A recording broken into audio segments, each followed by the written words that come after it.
2 ದಿನದ ಹಿಂದಷ್ಟೇ ಇಡೀ ದೇಶದಾದ್ಯಂತ 79ನೇ ಸ್ವಾತಂತ್ರ್ಯ ದಿನಾಚರಣೆಯನ್ನು ಸಂಭ್ರಮ ಮತ್ತು ಸಡಗರದಿಂದ ಆಚರಣೆ ಮಾಡಲಾಯಿತು. ಆದರೆ ಸ್ವಾತಂತ್ರ್ಯ ದಿನಾಚರಣೆಯ ದಿನದಂದು ಅಂಚೆ ಕಚೇರಿಯಲ್ಲಿ ಬಾಡೂಟ ಮಾಡಿದಂತಹ ಪ್ರಸಂಗ ನಡೆದಿದೆ.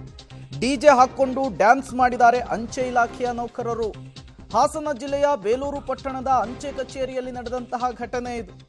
ಅಂಚೆ ಕಚೇರಿಯ ಆವರಣದಲ್ಲಿ ಧ್ವಜಾರೋಹಣವನ್ನ ನೆರವೇರಿಸಿದ ಅಧಿಕಾರಿಗಳು.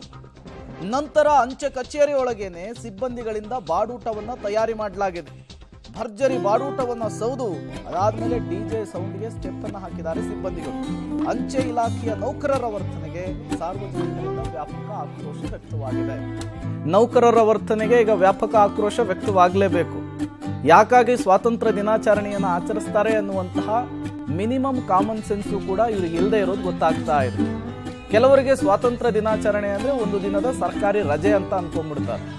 ಹೊರಗಡೆ ಬಂದರು, ಫ್ಲಾಗ್ ಹಾಸ್ಟ್ ಮಾಡಿದ್ರು, ಒಳಗಡೆ ಹೋಗಿ ಬಾಡೂಟವನ್ನು ಕಚೇರಿಯಲ್ಲಿಯೇ ಪ್ರಿಪೇರ್ ಮಾಡಿದ್ದಾರೆ. ಅದಾದ ಮೇಲೆ ಡಿಜೆ ಸಾಂಗಿಗೆ ಡ್ಯಾನ್ಸ್ ಕೂಡ ಮಾಡಿದ್ದಾರೆ. ಅದನ್ನು ವಿಡಿಯೋ ಮಾಡಿಕೊಂಡು ಸೋಷಿಯಲ್ ಮೀಡಿಯಾದಲ್ಲಿ ಅಪ್ಲೋಡ್ ಕೂಡ ಮಾಡಿರುವಂಥದ್ದು.